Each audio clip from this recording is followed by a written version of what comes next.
Sabe aquelas músicas animadas e dançantes, mas que se você ouvir com atenção, verá que a letra conta uma história trágica? A canção Rehab de Amy Winehouse é uma dessas. Hoje vamos revelar como a letra da música expõe um grito de socorro de uma das maiores cantoras que esse mundo já conheceu e que caminhou rapidamente para a morte. Eu sou o Guilherme e você está no canal Decifra Hits.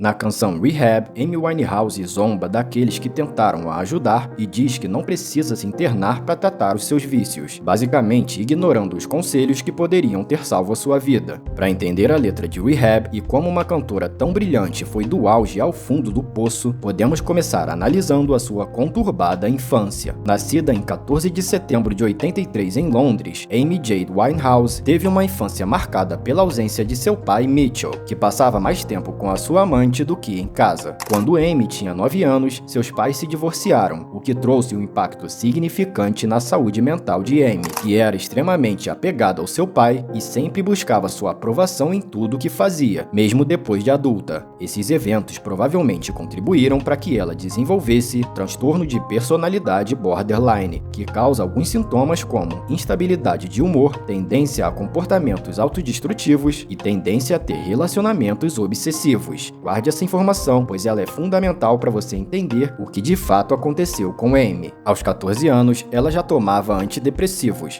Aos 15, ela já se envolvia com drogas e começou a praticar bulimia, que é um distúrbio alimentar gravíssimo onde a pessoa se força a vomitar após cada refeição para emagrecer, o que pode levar à morte. Mas infelizmente, seus pais ignoraram e acharam que era apenas uma fase. Para Amy, a música era o único lugar que ela encontrava conforto, mas ela nunca sonhou e nem quis ser famosa. Ela cantava apenas como uma forma de autoexpressão e desabafo. Amy cresceu estudando em escolas de teatro, porém, nas aulas teóricas ela não ia muito bem e chegou a ser expulsa. Amy preferia as aulas práticas de música, onde ela sempre se destacava nas apresentações, tanto que ela acabou sendo indicada para a Orquestra Jovem Nacional de Jazz, onde evoluiu mais ainda. A jovem Amy começou a se apresentar em bares e pequenas casas de jazz, exibindo uma voz com um timbre inconfundível.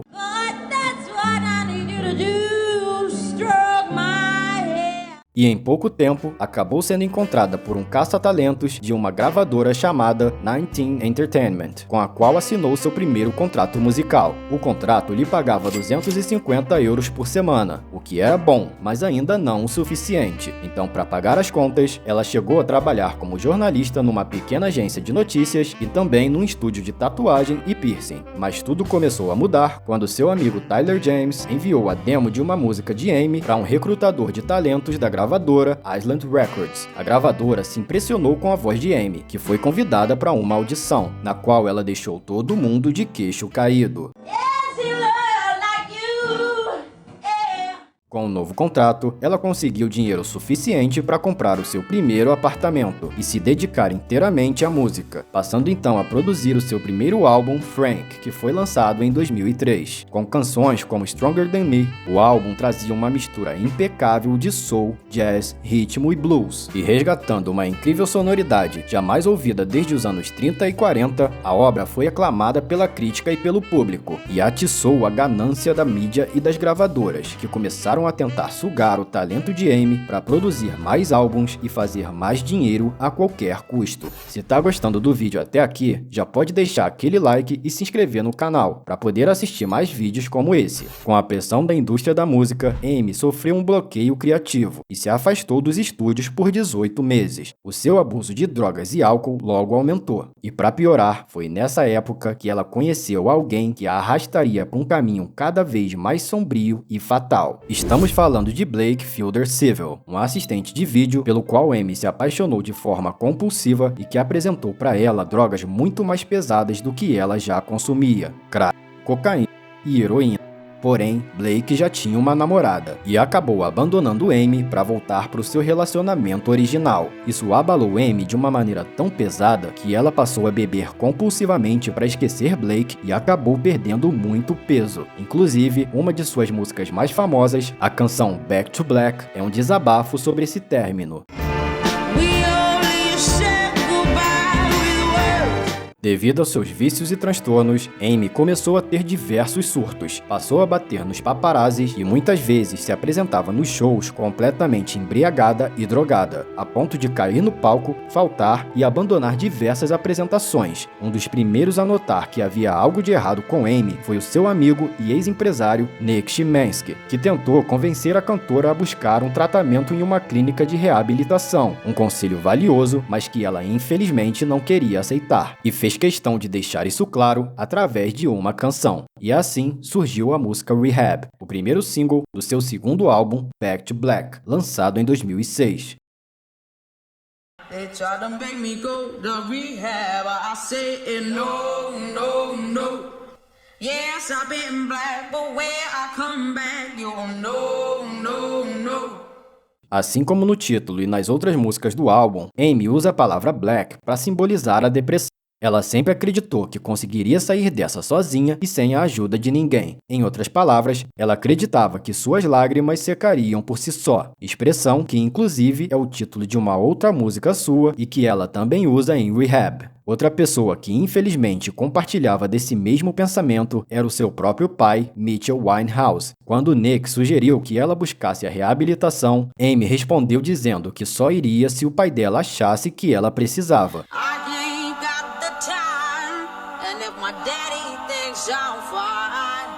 Em uma entrevista, Amy disse o seguinte: "Eu perguntei para o meu pai se ele achava que eu deveria ir para a reabilitação. Ele disse não, mas que talvez fosse para eu dar uma chance. Foi o que eu fiz, mas só por 15 minutos. Entrei lá, falei oi e expliquei que eu bebo porque eu estou apaixonada e porque ferrei o meu relacionamento. E depois saí de lá." Ela também relata esse diálogo no segundo verso da música, quando diz: "O moço perguntou, por que você acha que está aqui? E eu falei, não faço ideia. Vou perder o meu amor e por isso sempre mantenho uma garrafa por perto." Esse trecho também expressa uma das características típicas do transtorno de borderline que Amy sofria, já que pessoas com esse transtorno tendem a adaptar os seus hábitos aos de seus parceiros, mesmo que sejam hábitos destrutivos, como era o caso do relacionamento de Amy com Blake, que era baseado em drogas e álcool. Então, na cabeça de Amy, se ela largasse o vício, seria abandonada por Blake, que, aliás, após várias idas e vindas, havia reatado e se casado com Amy. Além disso, Amy acreditava que o seu real problema não era o vício, que, na sua opinião, era temporário. Para ela, a chave de tudo era a depressão, doença que a acompanhava desde a adolescência e que, na sua concepção, a levava a recorrer à bebida e às drogas para conseguir lidar com tudo o que estava passando naquele momento de sua vida. Esse pensamento ela também expressa em Rehab, no trecho que continua a conversa que rolou na clínica. He said, I just think you're depressed. Diss me, yeah, baby. And the rest. E por não considerar a dependência química como um ponto que precisasse de atenção, ela diz na música que não vai gastar seu tempo na reabilitação. A duração do tratamento para dependência química varia de caso a caso e leva em conta diversos fatores, mas geralmente leva entre 30 a 60 dias em casos moderados e mais do que isso em casos severos. Amy julgou que 70 dias seria o longo período que ela precisaria para se desintoxicar e que ela poderia se curar em casa, um pensamento que acabaria custando a sua vida. Ray é uma referência a Ray Charles, um dos maiores cantores de blues e jazz da história. Amy quis dizer que a música seria uma melhor terapia para ela do que a reabilitação, e reforça esse pensamento citando outro grande cantor de jazz norte-americano, o Donny Hathaway, no trecho. There's nothing you can teach me that I can't learn from Mr. Hathaway.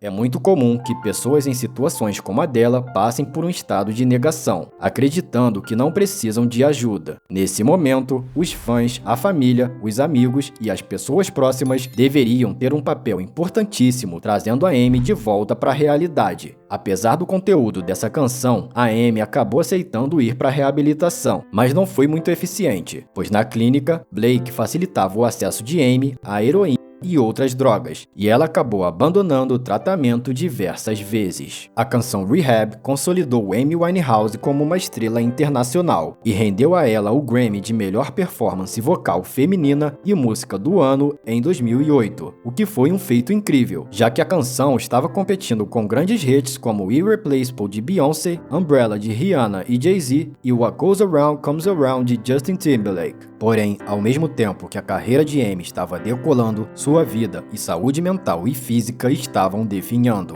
Em junho de 2008, a cantora colapsou em sua casa com falta de ar e foi levada às pressas para o hospital. Ela foi diagnosticada com enfisema pulmonar, uma doença degenerativa que ela havia contraído por fumar muitas drogas pesadas. Os médicos avisaram que se ela não tratasse o vício, iria acabar perdendo a capacidade de cantar ou, ainda pior, perdendo a própria vida. Em 2011, Amy estava querendo iniciar um novo projeto musical e não queria mais cantar as músicas do seu álbum anterior, Back to Black, mas com toda a fama e pressão da mídia e dos fãs, ela vivia sendo levada para fazer shows e turnês mesmo contra a própria vontade. Para tentar evitar os shows, ela se embebedava até apagar e chegava a ser carregada no colo, colocada no carro, levada até o jatinho e quando acordava já estava em outro país, descobrindo que tinha que fazer um show para milhares de pessoas. Seu último show foi em Belgrado, na Sérvia, em junho de 2011, onde ela estava claramente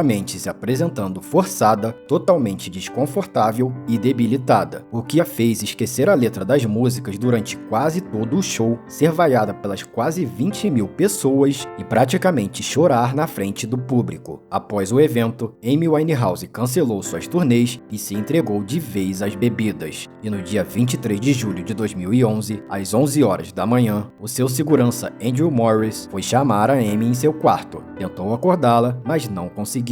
Acreditando que era apenas um sono pesado após uma noite de bebidas, como era de costume, ele saiu do quarto para voltar mais tarde. Às 15 horas, ele retornou ao quarto e tentou novamente acordá-la, mas notou que havia algo estranho, pois ela estava na mesma posição, não respirava e estava sem pulso. Andrew ligou para a emergência e em poucos minutos, 2 ambulâncias chegaram ao local, mas já era tarde demais. Amy Winehouse morreu aos 27 anos, entrando para o triste clube dos 27, assim como Kurt Cobain, Janis Joplin e outros grandes artistas que faleceram com a mesma idade. A causa da morte foi dada como envenenamento por álcool, já que ela havia consumido uma dose 5 vezes maior do que o permitido para dirigir. Além disso, foram encontradas 2 garrafas vazias de vodka ao lado de seu corpo. Apesar disso, pessoas próximas como seu irmão Alex Winehouse já disseram acreditar que sua bulimia e saúde debilitada tiveram um papel significativo em sua morte e que se ela tivesse com uma boa saúde, a bebida não teria a matado.